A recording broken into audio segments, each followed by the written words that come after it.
What's different about entrepreneurship than rap and sports is when you say you're a rapper, someone's like, all right, rap. And then if you suck, everyone's like, oh, you suck, you know. And when you say you're a basketball player, people are like, at the YMCA or going to the league. The one thing I love about entrepreneurship is it's binary. Either you're gonna win or you're gonna lose.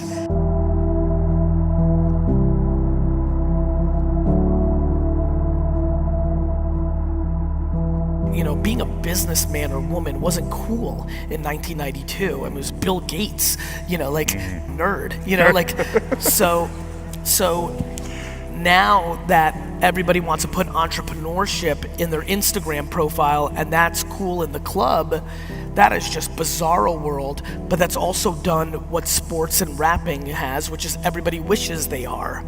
And what's different about entrepreneurship than rap and sports is when you say you're a rapper, someone's like, all right, rap. And then if you suck, everyone's like, oh, you suck, you know. And when you say you're a basketball player, people are like, at the YMCA or going to the league. But when somebody now says they're an entrepreneur, it's just accepted. And we haven't matured into, are you a successful entrepreneur or a wannabe entrepreneur? And to be very frank, I'm concerned about it because I think the one thing I love about entrepreneurship is it's binary. Either you're gonna win or you're gonna lose. And I think that there's a lot of people right now that are not built with dealing with the emotional baggage that comes along with a public loss. And so I spent a lot of time with young entrepreneurs around the mentality of like, when you lose, you know, are you ready to take that ridicule and what are you gonna do? The greatest reason I believe that we're living through such fake entrepreneurship right now is not only is there an enormous amount of capital in play for these 22 to 25 year olds, but they're the generation, you know, that was parented in a way that tried to eliminate losses from the ecosystem. I mean, this is the generation of 8th place trophies, right? This is, you know, my favorite thing that's going on in society right now is 45 to 60 year olds, you know, clowning on millennials and making fun of them. And I keep looking at them and I keep reminding them that you parented these kids. Everybody gets a trophy, right? Yeah, I mean, and so, you know, we've demonized to these kids losing. Yeah. I love losing. Like, micro losing especially, more than macro losing, is incredibly motivating. Yeah. You know, I mean, there's nothing more fun than losing regular season games. Right. You know, you learn from them. You know, come the playoffs, you'd like to build on that.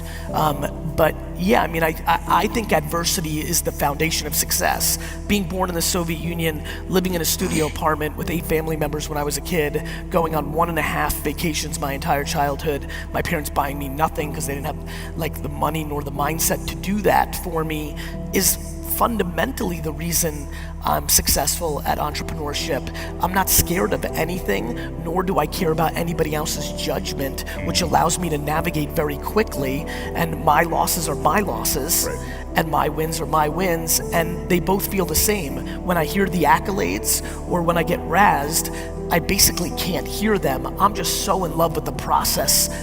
And that's what getting up off the floor is.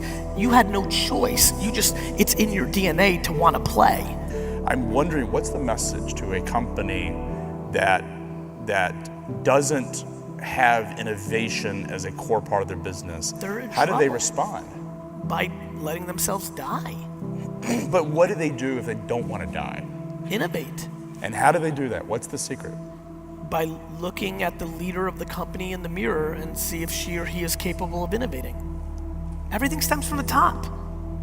If you have a company run by somebody who right now is sitting and saying, well, I'm retiring in 18 months and I don't give a about innovation, you're in trouble. Or not talented enough to know how to innovate. Like, you know how many A's, number ones, hire a CMO and say, you figure it out, but they don't even know how to judge it?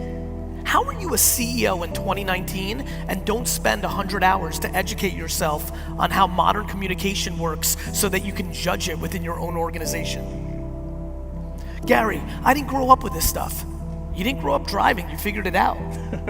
Like, I know you didn't grow up with it, but it is your job it's required of you to know how to run your business. And to me, how your business markets and communicates is as important as you knowing how to run the finances of your company. It's just that some people don't want to put in the work to get updated on the new platforms and the new world, and that's to their peril. The advice that I think will play for everybody in the room, regardless of what you do, including if like you're the PTA president or thinking about running for local office, like I have no idea what you want to do professionally or personally, but the one thing that has been tried and true, and I keep things extremely simple, is you have to reverse engineer the audience you're trying to reach, and you have to tell them something that brings them value, not you value. Every single person here that is empowered to do so needs to go spend the next 100 days having phone calls, having dinner, having breakfast, having drinks with every one of their customers, and they need to listen to what they care about. And then they need to go back to the pad and cook that meal. That's all I do. I read my comments, left and right. Like, I was just talking with your CMO prepping, you guys were wrapping up, and she's like, are you always like this on your phone? And I was laughing. What I was doing, I was reading comments. Yeah. Because the qualitative feedback is the insight I need for the next innovation. Yeah. And the amount of people who hope their customers like what they are doing, or they're trying to force their customers to like what they want to sell, is fascinating for me to watch. You've talked about this, is that people who are dragging down the culture of a business shouldn't be there. I wish most businesses were into documenting and coach. What most businesses are doing is, Harold's but his numbers are remarkable. Yeah. That's what's really happening. That's what I'm referring to.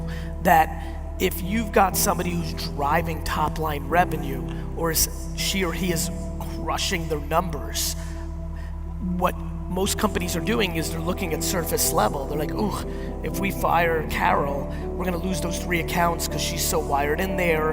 What they don't realize is the hidden lost revenue that's happening with Carol or Harold destroying the culture and completely messing up the continuity and speed of the macro. So what do you do, from your point of view, what do you do if you have someone who's really bringing the numbers in and they're just they're a jerk? What do you do with them? What I do, one man's point of view, is I sit them down, I look them dead in the face, and I say, you think I'm joking because you're delivering, but I'm not joking, and if you can't be a good human being, I'm going to fire your face.